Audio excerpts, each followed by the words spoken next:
Hi. Hello, how are you? My name is Concordia, a member of Group 4, and I'm going to be talking about the gene editing tool CRISPR-Cas9 or CRISPR-Cas9. It is a gene editing tool that is using Cas9, an enzyme. And what is the meaning of CRISPR-Cas9? So CRISPR-Cas9 is from the word CRISPR or CRISPR. It is a cluster regularity interspace polymetronic repeats. So it is very clustered, but not space in between, but only space um, in relation, and it is in repeating. So what is CRISPR-Cas9? It is a genetic technology that enables medical technologists, researchers, and geneticists to edit parts of a genome by removing, adding, or altering sections of the sequence by their enzyme and by cutting specific parts of the DNA sequence. So, what are the molecules involved? There are two molecules involved in here, the gRNA or the guide RNA and the Cas9, the enzyme that binds. The guide RNA is a predetermined or predisposed RNA strand that consists specifically an sequence. So there is a 20 base sequence that are complementary base for a specific location in the DNA, while the other half, the longer part, is not related. It is related also, but it fits for most DNA complementary bases. So it is a complementary bases that are specifically located like a lock and key. The lock or the lock in general is the DNA tapos, and the key is the RNA. So the Cas9 2 is the enzyme. You can call this the molecule scissors because it cuts a segment of the DNA, or it separates the DNA into two halves. So where the location of the guide RNA, it will be cut by the Cas9. So how does it work? How does this system work actually? So first, you need the target sequence or the target DNA, or the location of the DNA strand, or the DNA location of that this need to be changed for this to happen or to create change or alteration.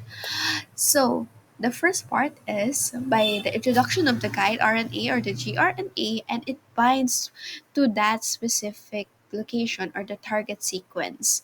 So because of the 20 complementary bases, that is the key to bind.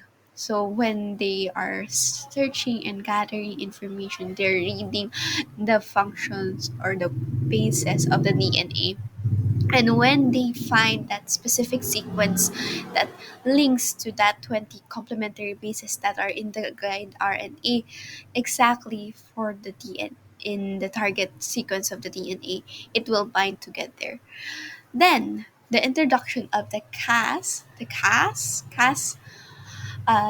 enzyme, it finds the guide RNA on where it is located, and it covers both the guide RNA and the two DNA strands. The when the double stranded DNA separates, it also engulfs both of them. So all of the players are involved. The RNA, the DNA segment or the target DNA, and the Cas9 enzyme are all together. Then, with the Cas9 enzyme, it cuts both strands on where it is specifically located, of where the guide RNA is located, and it needs to be cut where it should be cut. So it cuts, so it creates permanent damage or permanent separation between the DNA.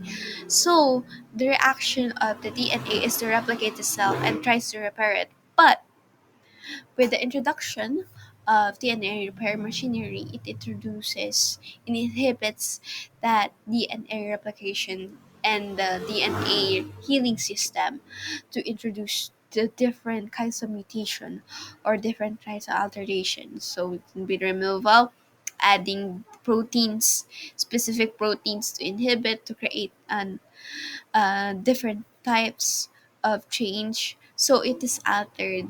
This is where the part is this the system alters by the introduction of the repair machinery. So it causes the change, it causes mutation. So the introduction of the change will cause mutation to the system and would be accepted by the system. So what are the applications of CRISPR-Cas9 or CRISP or Cas9? First of all, medically, because we're medical technologists and also in the healthcare system, this is very much important for gene editing or genetic editing and treatments. So medically, it is a tool for treating medical conditions that are genetically based on, such as HIV, hepatitis, cancer cells. When HIV or cancer cells specifically are introduced, we know where to create alterations to the DNA, to the protein, to inhibit or to stop the replication of cellular reproduction or uncontrollable growth, such as for tumors. So, gene alteration, gene modification, gene editing is very much important for this. Best example of best treatment is chemotherapy. Chemotherapy does alter the proteins in the DNA, so it creates some treatments creates the removal of specific proteins in the DNA of our DNA. It removes those proteins that cause harm to us, or sometimes it creates inactivity and such. So second is gene knockouts in disease model. Gene knockouts creates immunity or inactive viruses, bacteria, and such to create vaccines. These are a lot of medical treatments uses CRISPR-Cas9 or genetic editing to create those vaccines, to create less inactive versions of the virus to minimize the impact, but also create immune system or immune cells to fight when there are aggressive or more vicious systems or conditions or viruses being introduced from the outside world or the environment itself. And disease models helps us to understand why those proteins impact those diseases, or why those proteins impact specific symptoms and outcomes, and creating medicine or drugs to inhibit or properly subdued or healed or removed from the body if the body can't naturally produce immune cells for that. Next is for the environment. For the environment, it's the increase of microbial ability to reduce carbon emissions. This is by creating the ability to produce more gas, to capture or to create an encapsulation of carbon dioxide, to create carbon dioxide, to, like an cage to grab those carbon dioxide and stop the carbon dioxide and be reduced or be transferred or to be replenished into oxygen or such. This is very important for us, especially with the ozone layer being very much a little bit destroyed. This is very helpful for the environment. It's also for our health as well. Then lastly is for agriculture. For agriculture, there are two main reasons why CRISPR-Cas9 is very important for them, especially for the industry that we're all in, such as our food and dairy industry, our plants, vegetables. So first is more disease resistance, yield, and nutritional content.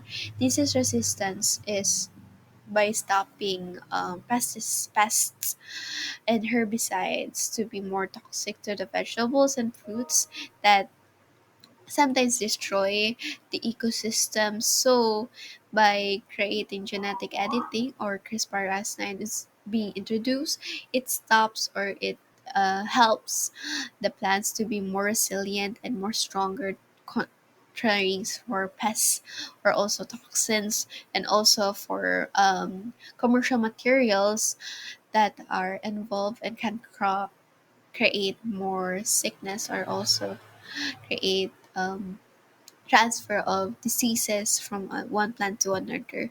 Then next is yield. This is also from the yields, physical yields itself, but also the seedlings. Much more seeds creates much more plants. To create much more production of agriculture and such. Then nutritional content. Nutritional content is say exactly as it says, it is the content itself. It is more nutritious in the long run, or also more palatable and consumption friendly for humans and also for organisms.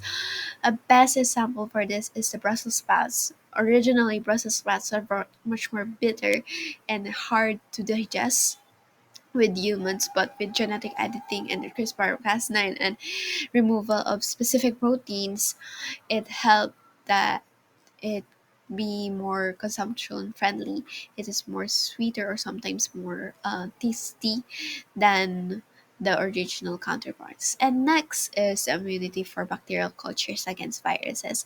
This is very much important for things that are fermented or also stored in the long periods of times. So bacteria are very important. Not, of course, there are good and bad bacteria, but we're going to be talking about the good.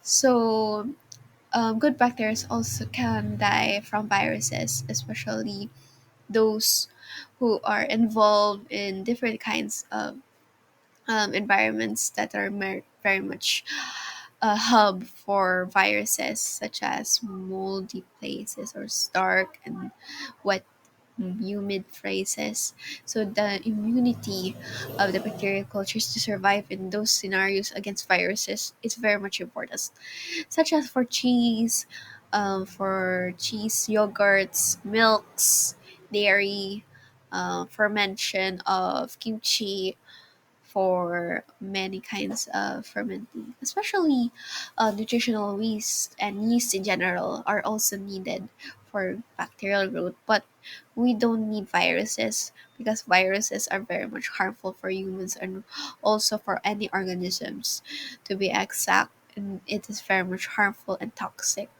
and also it can cause disease spreading and such. This is why it's very important for CRISPR-Cas9 to be introduced and being used in genetic modification editing, being the fastest, cheapest, and reliable way, and also being one of the genetic editing that can be used in different kinds of industries and organizations, and also in general, because without this it would be much more difficult to cultivate and to create more diversity to many of the industries, especially for agriculture and medical. And that's all for everything. I hope you understand about the topic, especially this topic is very much interesting, especially the controversies and the problems with CRISPR-Cas9. It's difficult. So that's all.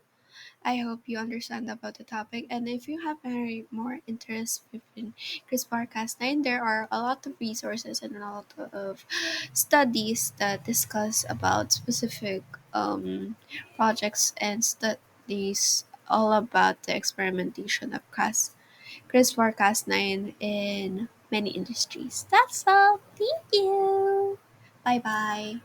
I hope you understand also, and I hope you understand also my co-members Thea for the controversies and problems with CRISPR-Cas9. Thank you.